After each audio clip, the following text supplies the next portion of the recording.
اعوذ باللہ من الشیطان الرجیم بسم اللہ الرحمن الرحیم لیس البر ان تولوا وجوہکم قبل المشرق والمغرب ولكن البر من آمن باللہ والیوم الآخر والملائکۃ والکتاب والنبیین وآتى المال على حبه ذوي القربى واليتامى والمساكين وابن السبيل والسائلين وفي الرقاب وأقام الصلاة وآتى الزكاة والموفون بعهدهم إذا عاهدوا والصابرين في البأساء والضراء وحين البأس أولئك الذين صدقوا وأولئك هم المتقون يا أيها الذين آمنوا كتب عليكم القصاص في القتلى الحر بالحر والعبد بالعبد والأنثى بالأنثى فمن عفي له من أخيه شيء فاتباع بالمعروف وأداء إليه بإحسان ذلك تخفيف من ربكم ورحمة فمن اعتدى بعد ذلك فله عذاب أليم وَلَكُمْ فِي الْقِصَاصِ حَيَاةٌ يَا أُولِي الْأَلْبَابِ لَعَلَّكُمْ تَتَّقُونَ صدق اللہ العظیم۔ رب اشرح لی صدری ویسر لی امری واحلل عقدۃ من لسانی یفقہوا قولی۔ میں نے پہلی ایک آیت وہ پڑھی ہے جو ہم نے پچھلی دفعہ پڑھی تھی، لیس البر ان تولوا وجوہکم، اس لیے کہ اس کی آیت کے آخری چند تھوڑے سے الفاظ رہ گئے تھے پچھلی دفعہ، اگرچہ ترجمہ ہم کر چکے تھے لیکن اس کی تشریح مختصراً تشریح کی جو ہے وہ ہماری ٹائم ختم ہو گیا تھا، تو آیت کا میں ترجمہ دوبارہ کر دوں گا، لیس البر ان تولوا وجوہکم کا، اور اصل ہمارا سبق جو ہے آج کا وہ یا ایھا الذین آمنوا کتب علیکم القصاص فی القتلی، یہاں سے سٹارٹ ہوتا ہے۔ تو پچھلی دفعہ ہم نے پڑھا تھا کہ اس آیت کی لیس البر، جسے آیت بر بھی کہا جائے، جس کا اور بر کا مطلب یہ ہے کہ اللہ تعالیٰ کی صحیح طرح اطاعت، اللہ تعالیٰ کی اس طرح اطاعت کرنا جس طرح اللہ تعالیٰ کی اطاعت کرنے کا حق ہے، اللہ تعالیٰ سے اپنی وفاداری نبھانا، اور جو آپ نے زبان سے دعویٰ کیا ہے ایمان کا اس کو اپنے عمل سے ثابت کرنا۔ میں نے جس طرح کہا تھا کہ دعویٰ تو کوئی بھی کر سکتا ہے لیکن اصل چیز ہوتی ہے اپنے دعوے کو ثابت کرنا۔ تو یہ آیت یوں سمجھیں کہ یہ آیت اگر آپ نے اس آیت پہ عمل کر لیا تو جو ایمان کا آپ نے دعویٰ کرتے ہیں لا الہ الا اللہ محمد الرسول اللہ، اس دعویٰ کی عملی تصدیق وہی ہے جو اس آیت کے اندر موجود ہے، ایک بات۔ اور دوسری بات یہ ہے، میں نے کہا کہ وہ دیکھیں ایمان کی دو قسمیں، ایک منیمم ایمان کہ اگر اس کی حالت میں بندہ مر جائے تو اس کا نماز جنازہ ہوگا، اگر زندہ ہے تو اس کا نکاح ہوگا، اور اس طرح کی باقی چیزیں۔ ایک ایمان کی منیمم قسم ہے کہ اس کے اوپر اسلامی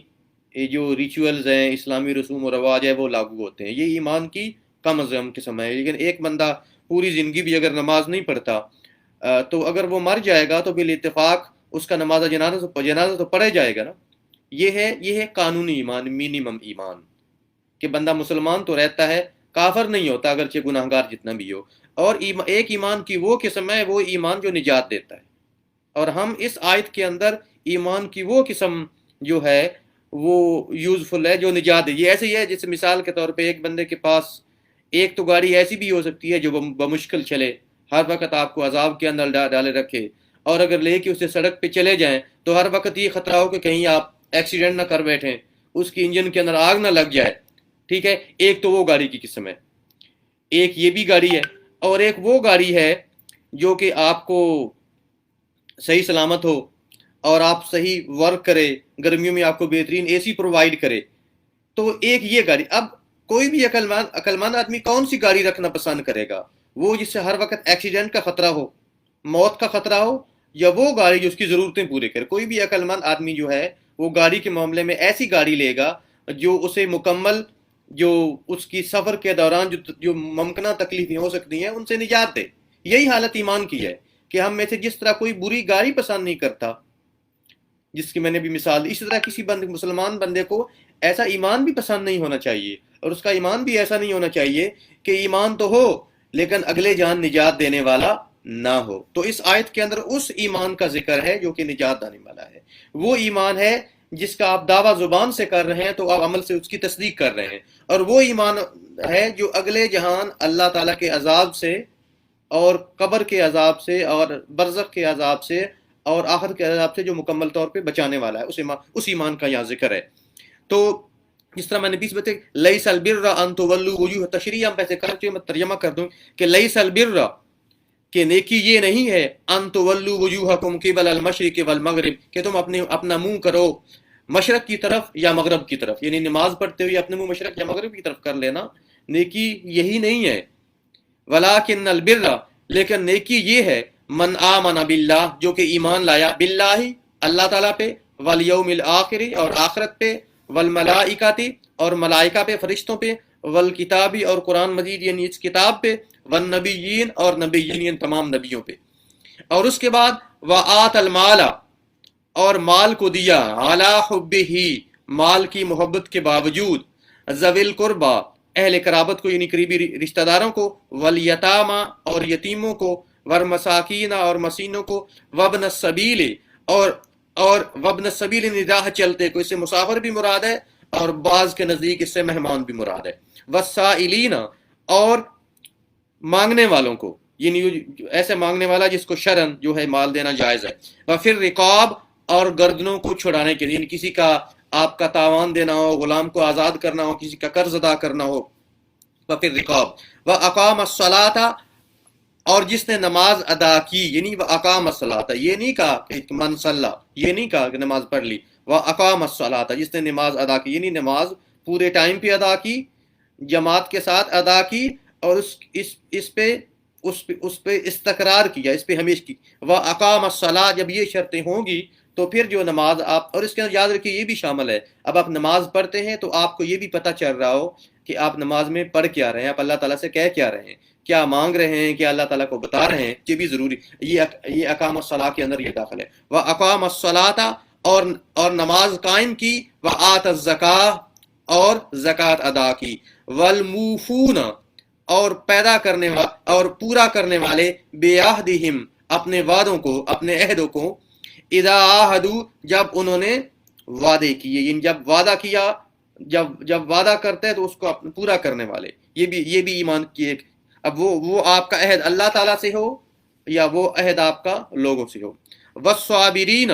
اور صبر کرنے والے، فی الباس، باس کہتے ہیں کسی بھی سختی کو، ٹھیک ہے،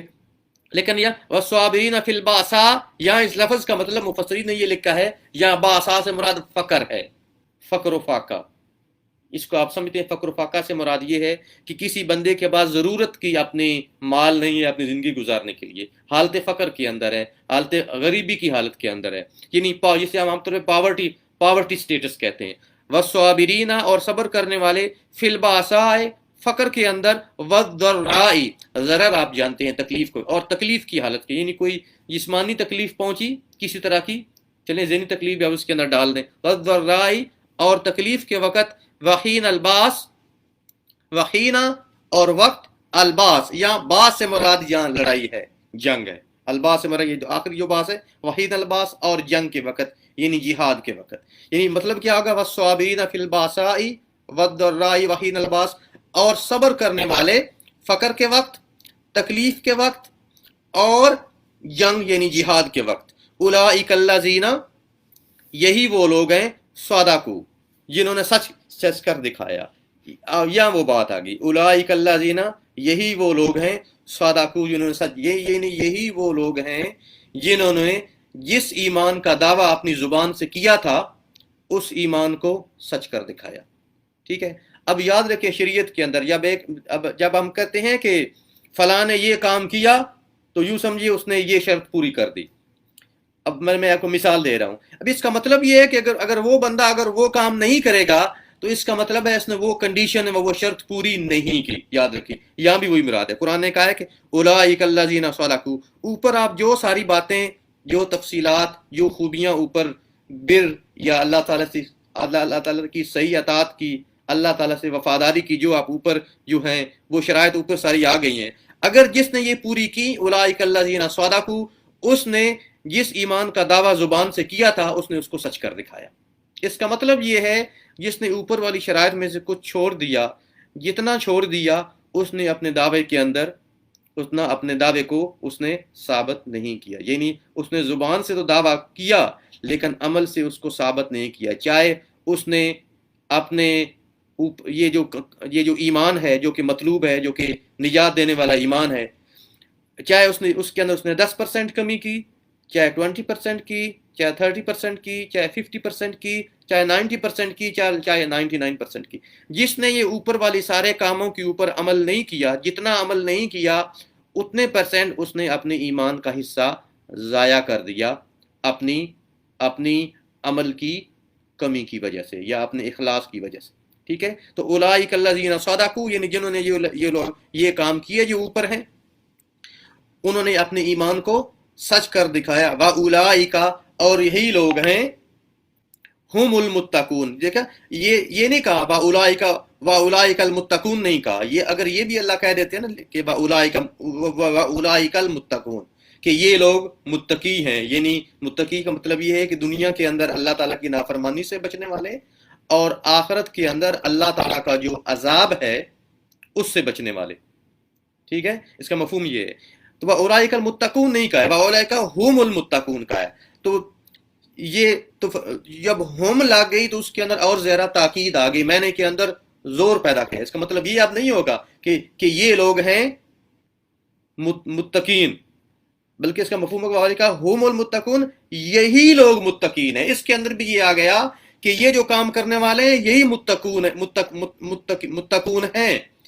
جن لوگوں نے یہ کام نہیں کیے وہ متقون نہیں ہے. تو اس کے اندر بھی ایک بات آ گئی کہ جن لوگوں نے یہ کام نہیں کیے، جن کا اوپر ذکر ہے بر کی تفصیل کے اندر، جن لوگوں نے یہ کام نہیں کیے، اس میں سے ایک کام چھوڑا، 2 کام چھوڑے، 10 کام چھوڑے، 90% چھوڑے، 95% چھوڑے،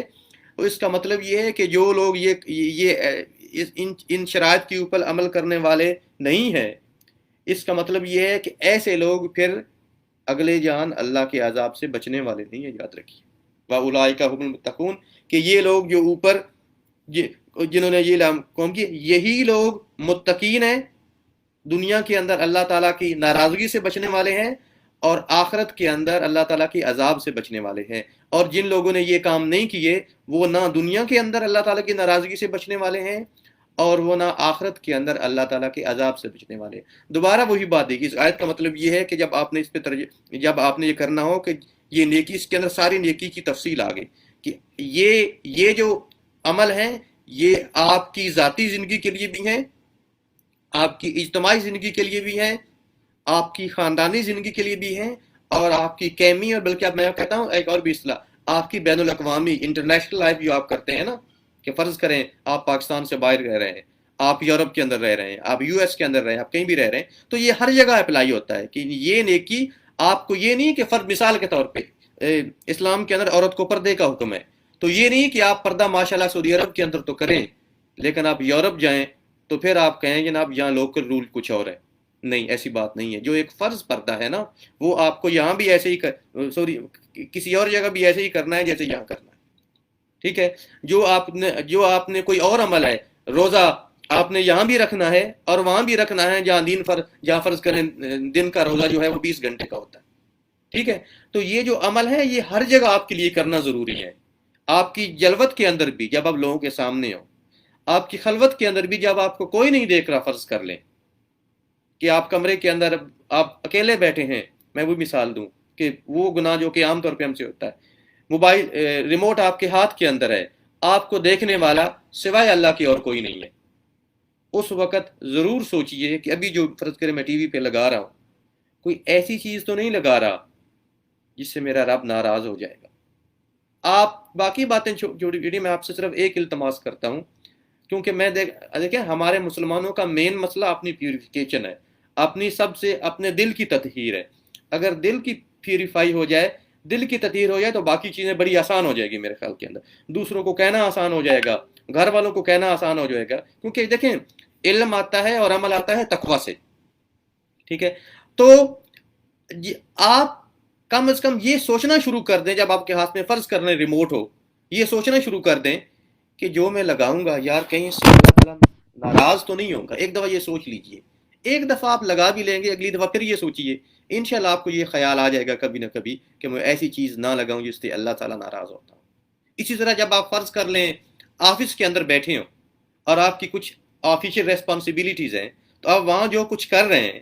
آپ یہ دیکھ لیں، آپ یہ اندر ذہن کے اندر رکھیں کہ جو میں آفس کے اندر بیٹھ کے کر رہا ہوں یا کاروبار کے اندر بیٹھ کر رہا ہوں، کچھ بھی کرنے سے پہلے آپ غلط اگر کر بھی رہے ہیں یا میں غلط کر بھی رہا ہوں، یہ سوچ لیں کہ جو کچھ میں یہ 8 بجے سے لے کے 5 بجے تک کر رہا ہوں،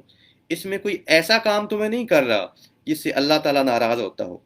جس سے میرا جو امپلائر ہے اس کا کوئی نقصان ہوتا ہے، یعنی جو کام اس نے میرے ذمہ لگایا اس کے اندر کمی آتی ہو، یا کوئی اور کام جو آپ کی قومی ذمہ داری ہے یا شخصی ذمہ داری ہے جو کہیں اس کے اندر کوئی کمی تو نہیں ہو رہی، یہ اگر آپ سوچنا شروع کر دیں گے نا تو یقین کیجیے آپ کے بڑے بڑے مسئلے آپ کی ذاتی زندگی کے اندر، آپ کی اجتماعی زندگی کے اندر، آپ کی قومی زندگی کے اندر، یہ بڑے بڑے مسئلے یہ آپ کو یوں سمجھیے یہ حل ہونے، پھر آپ کو لمبی لمبی فیس بک پہ پوسٹ بھی نہیں لگانی پڑیں گی۔ اگر ہر بندہ یہ خود سوچنا شروع کر دے گا نا تو آپ کو لمبی لمبی فیس بک کے اوپر پوسٹ لگانے اور شیئر کرنے کی ضرورت نہیں پڑے گی۔ اس وقت مسئلہ یہ نہیں ہے کہ ہمیں یہ نہیں پتا کہ کیا غلط ہے یا کیا صحیح ہے، ہمیں اچھی طرح پتا ہے۔ اس وقت مسئلہ یہ ہے کہ جو ہمیں پتا ہے کہ یہ غلط ہے یہ صحیح ہے، ہم اس کو امپلیمنٹ کتنے کرتے ہیں، اور چیریٹی بگنز ایٹ ہوم، اور یہ آپ کی ذات سے شروع ہوگی۔ جس طرح میں نے مثال دی کہ آپ اکیلے بیٹھے ہیں گھر کے ڈرائنگ روم کے اندر، اس وقت آپ کو دیکھنے والا کوئی نہیں ہے، سب سے پہلے اس وقت وہ سوچئے، اس وقت آپ جو بھی کام کر رہے ہیں آپ کا وہ کام اللہ تعالیٰ آپ سے اس زندگی کا حساب بھی لے گا جو آپ نے بالکل اکیلے کوئی نہیں دیکھتا، اور آپ سے مثلا ڈرائنگ روم کے اندر بیٹھ کے آپ کیا کرتے ہیں جب آپ کو کوئی نہیں دیکھ رہا، اور یہ بھی آپ ملک کے صدر ہیں، وزیر اعظم، آپ کیا کرتے ہیں، یا آپ آفس کے اندر بیٹھے ہیں آپ کیا کرتے ہیں، آپ کاروبار کر رہے ہیں کیا، یقین کیجئے فَمَن يَعْمَلْ مِثْقَالَ ذَرَّةٍ خَيْرًا يَرَهُ وَمَن يَعْمَلْ مِثْقَالَ ذَرَّةٍ شَرًّا يَرَهُ، اگر ذرہ برابر بھی نیکی کریں گے تو اللہ تعالیٰ اس نیکی کو ضائع نہیں کرے گا، اس لیے ذرہ برابر برائی بھی کریں گے نا تو آپ کے نامہ اعمال کے اندر وہ لکھی جائے گی، اور ذرے بہت سارے ذرے مل مل کے ریت کے پہاڑ بن جاتے ہیں، یاد رکھیے گا۔ تو یہاں میں نے دوبارہ اس چیز کو اس لیے اس کو دوبارہ کر دیا کہ ایک تو یہ آیت ہے بڑی اہم، اور دوسری اس آیت کا تعلق آگے تقریباً اگلی ساری صورت سے ہے کہ جس طرح اس کے اندر لیس البر کے اندر ایک اجمالی طور پہ ایک مجمل نیکی کی مختلف صورتیں بیان کر دی کہ اصل اللہ تعالیٰ کی اطاعت، اصل ایمان ان چیزوں کے ساتھ متصل ہے، ملا ہوا ہے، ٹھیک ہے، یہ بیان کر دی۔ آگے آپ دیکھیں گے کہ آگے پورے سورۃ البقرہ کے اندر آپ دیکھیں گے زیادہ تر اس کی تفصیل آئے گی، مختلف مسائل کہ فلاں مسئلے کے اندر کیا کرنا ہے، صدقے کے معاملے کے اندر کیا کرنا چاہیے، قصاص کے معاملے کے اندر کیا کرنا چاہیے،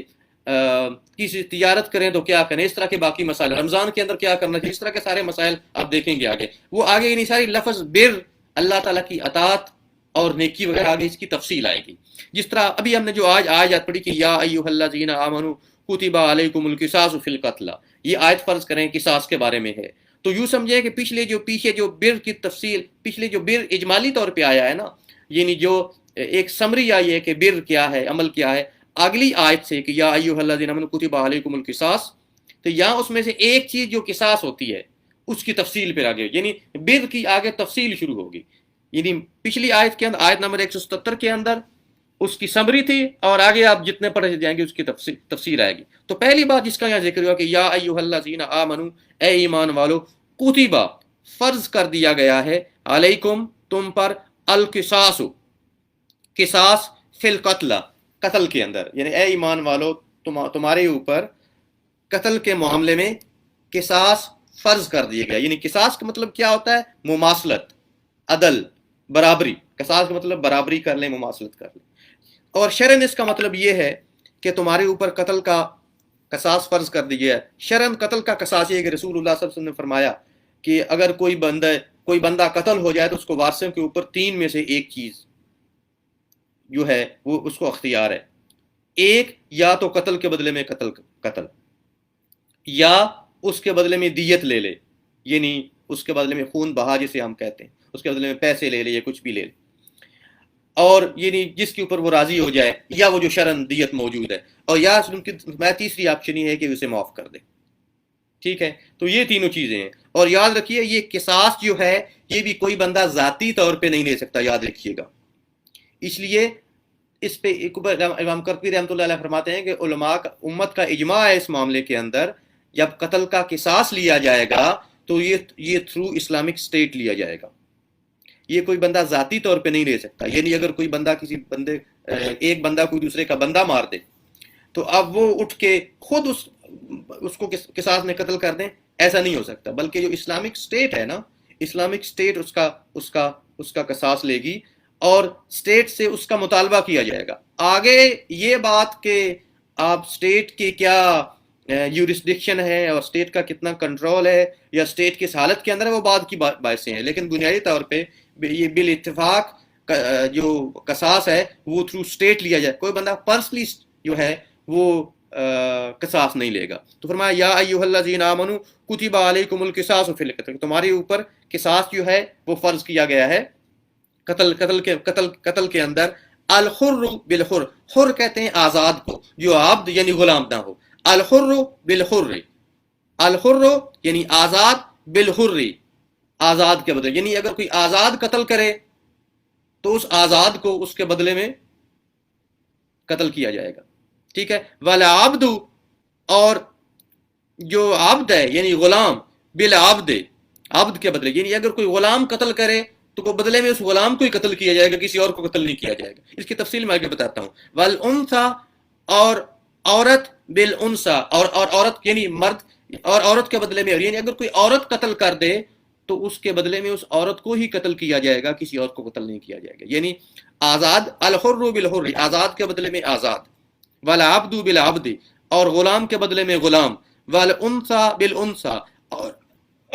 اور عورت کے بدلے میں عورت.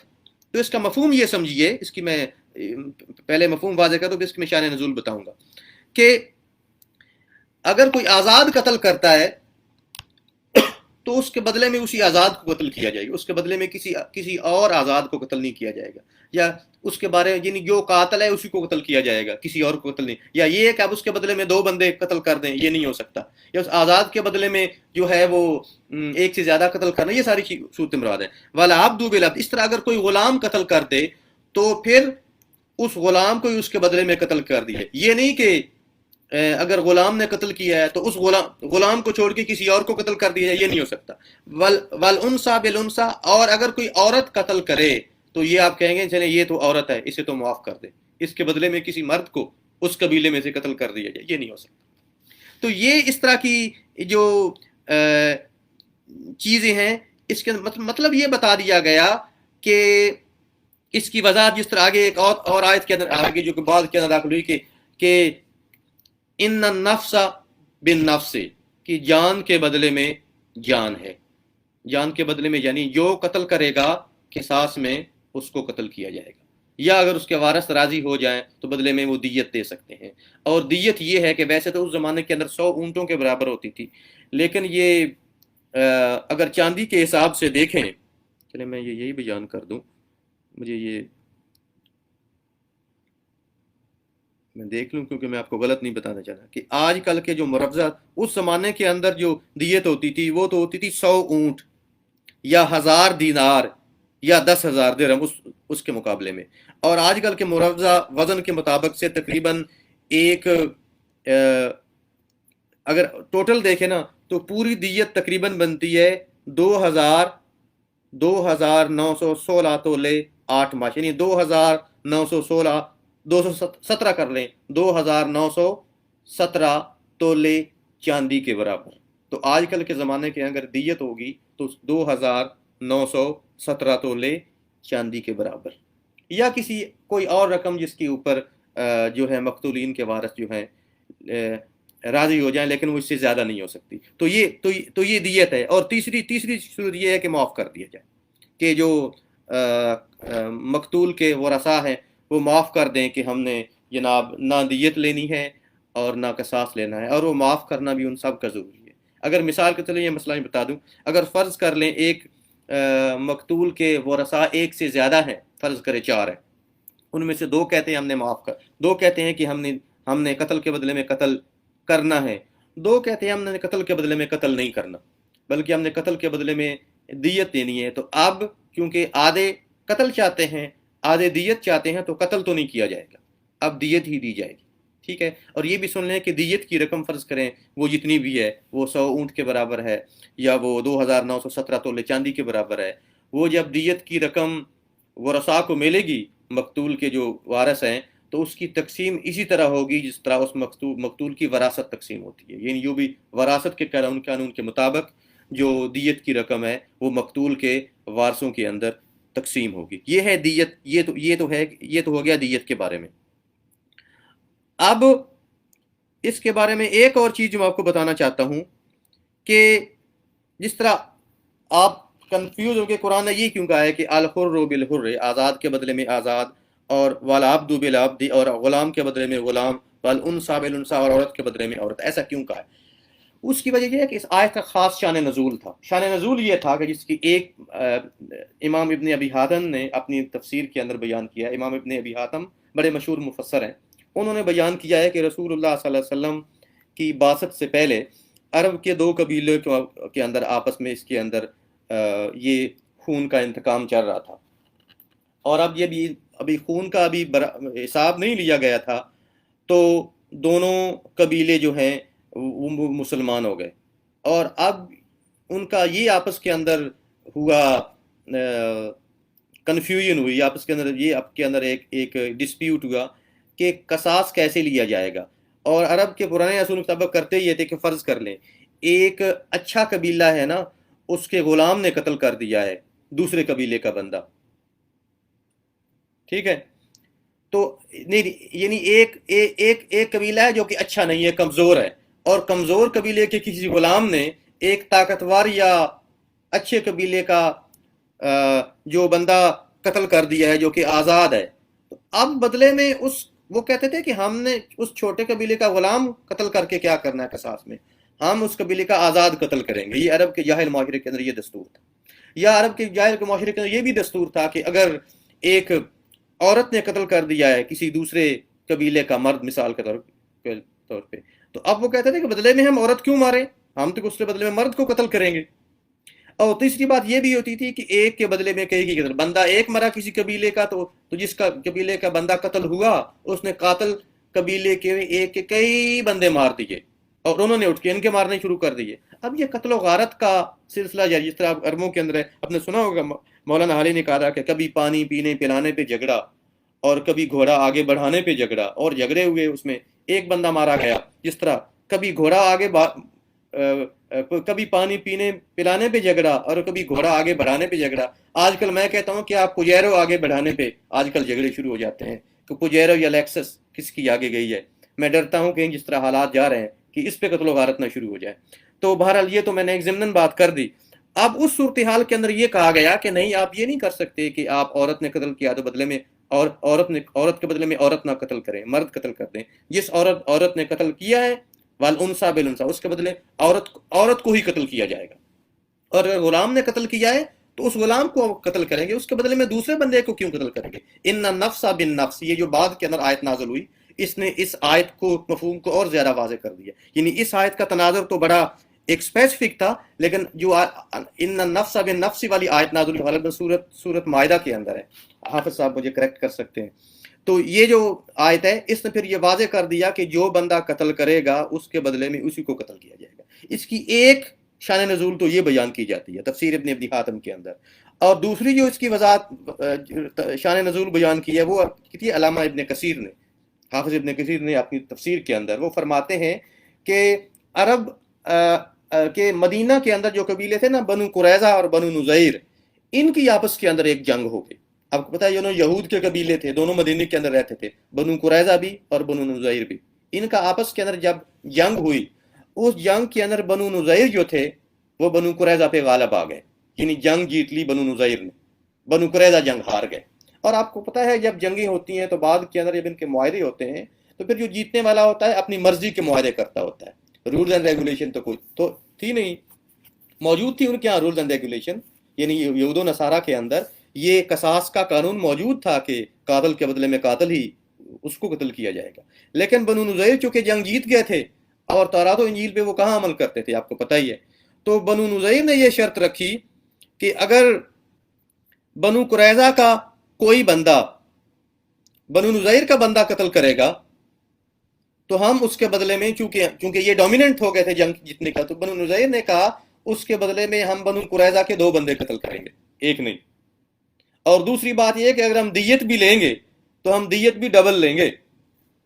سنگل دیت نہیں لیں گے. یہ دیت فرض کریں اگر ہے نا 100 اونٹ، تو ہم 100 اونٹ نہیں لیں گے،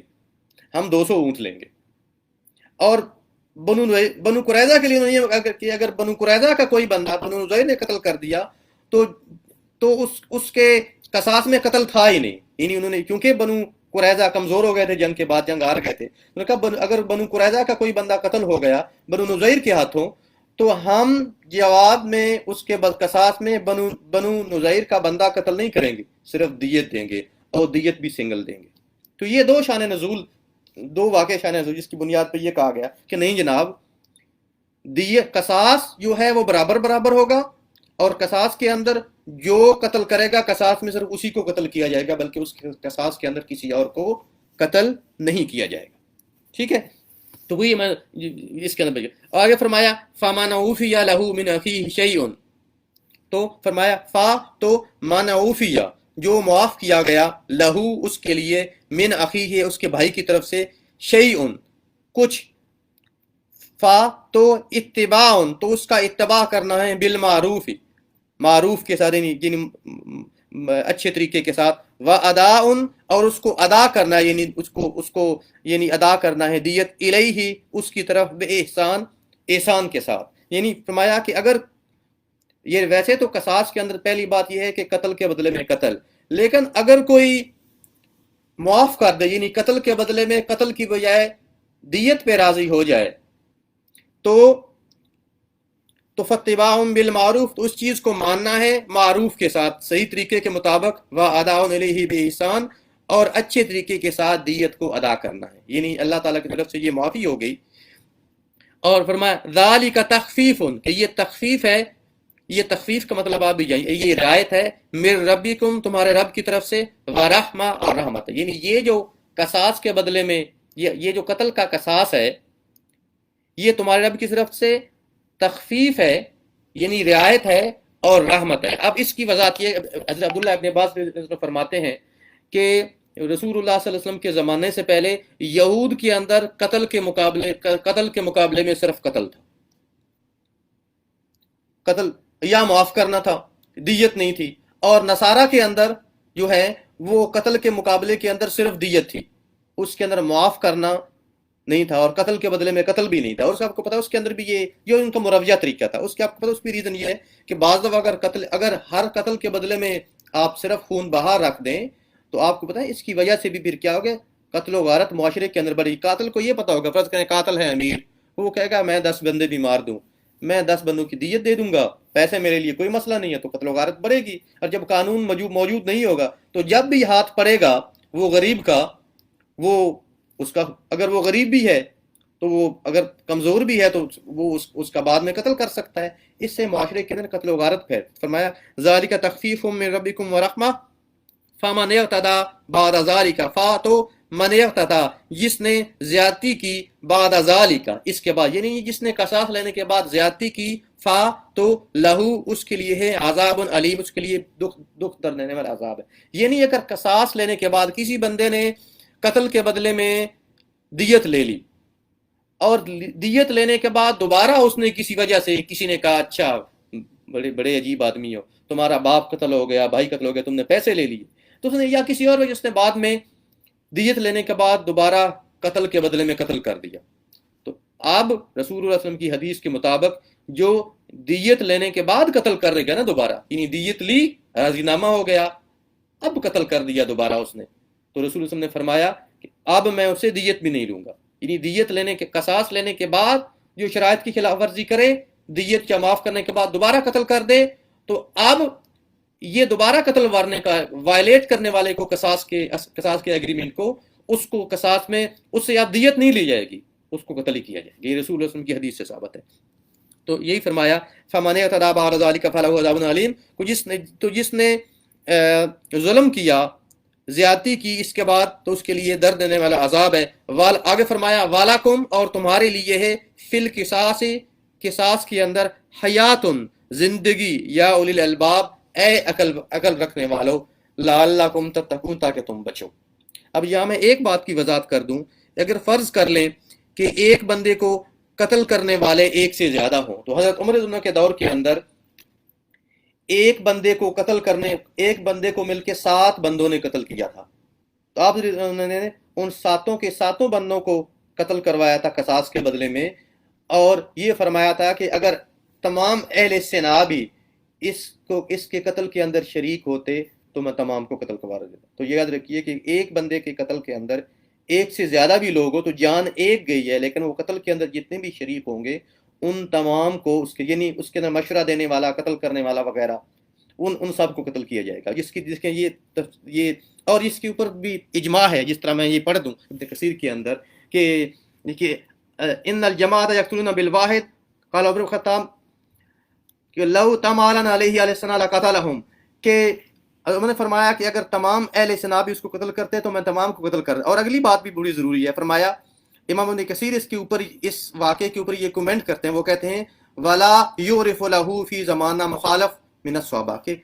صحابہ کے زمانے کے اندر حضرت عمر کی اس بات سے کسی نے اختلاف نہیں کیا. اور آگے پڑھیے گا فذالک الاجماع، اور یہ ایسے ہے جیسے کہ اجماع ہو صحابہ. تو یاد رکھ، امام ابن کثیر کہتے ہیں کہ حضرت عمر نے جب اس چیز پہ فیصلہ کر دیا کہ ایک بندے کی ایک سے زیادہ قاتل ہوں تو اس کے بدلے میں سب کو قتل کروا دیا، تو صحابہ کرام میں سے کسی نے اس سے اختلاف نہیں کیا. تو ذالک الاجماع، تو یہ صحابہ کرام کے اجماع کی طرح ہے. یہ اس لیے میں کہنا چاہتا ہوں کہ آج کل کے ہمارے زمانے کے اندر بھی بڑی بڑی باتیں مشہور ہیں. مثال کے طور پہ فلاں چیز کے اندر کیا ہے، فلاں چیز کے اندر کیا ہے، فلاں چیز. جس طرح ہم دیکھیں چھوٹے دیکھیے میں کسی کو ٹارگٹ نہیں کر رہا، صرف آپ کو ایک سلوشن دے رہا ہوں کہ فرض کریں وہ مسائل جو کہ صحابہ کرام کے زمانے کے اندر، جس کے اندر صحابہ کرام نے ایک کام مل کے کیا. حضرت عمر کے زمانے کے اندر ایک کام ہو گیا، تمام صحابہ کرام نے وہ کام ان کے پیچھے کر لیا اور کسی نے اس کے اوپر اعتراض نہیں کیا، تو علامہ ابن کثیر کے یا اصول کے مطابق اس کے اوپر اجماع صحابہ ثابت ہوتا ہے. تو وہ تمام مسائل یاد رکھیے. پہلی بات یہ ہے کہ ان بہت سارے مسائل، جس طرح ہم کہتے ہیں نا کہ تراوی 8 ہیں یا 20 ہیں، ایسے مسئلوں کے اوپر کسی ڈسکشن کی ضرورت ہی نہیں ہوتی. یا طلاقیں ایک وقت میں 3 اکٹھی دیں تو 3 ہوتی ہیں یا 1 ہوتی ہیں. اگر یہاں احادیث مختلف ہوں یا اس معاملے کے اندر احادیث نہ ہوں تو دیکھیے ایک طریقہ، اگر صحابہ کرام کے زمانے کے اندر، خلفائے راشدین کے زمانے کے اندر اس کے اوپر کوئی فیصلہ ہوا ہے اور صحابہ کرام میں سے کسی کے اوپر اس کو اعتراض نہیں کیا، تو یاد رکھیے اس کے اوپر اجماع صحابہ ہو جاتا ہے، چاہے وہ کچھ بھی ہو. میں یہاں کسی فیصلے کو نہیں ڈسکس کر رہا، ایک اصول بیان کر رہا ہوں کہ جو صحابہ کرام کے زمانے کے اندر صحابہ کرام نے اکٹھے کام کر لیا، وہ امت کے مطابق وہ اجماع صحابہ کاؤنٹ ہوتا ہے. اور اس کے اوپر اگر ایسی چیزوں کے اندر فرماتا ہے کہ علیکم بسنتی و سنت الخلفاء الراشدین، کہ میری سنت کے اوپر عمل کرو اور میرے اور خلفاء راشدین کی سنت کے اوپر. تو جس چیز کے اوپر عمل صحابہ کرام کے زمانے کے اوپر ہو گیا تو وہ جو ہے اس چیز کے اوپر ہمیں تو اللہ تعالیٰ عمل کی توفیق دے. کوئی سوال ہو تو آپ مجھے جو ہے وہ بعد کے اندر بھیج سکتے ہیں. جزاک اللہ تعالیٰ سب کو عمل کرنے کی توفیق عطا فرمائے. آمین.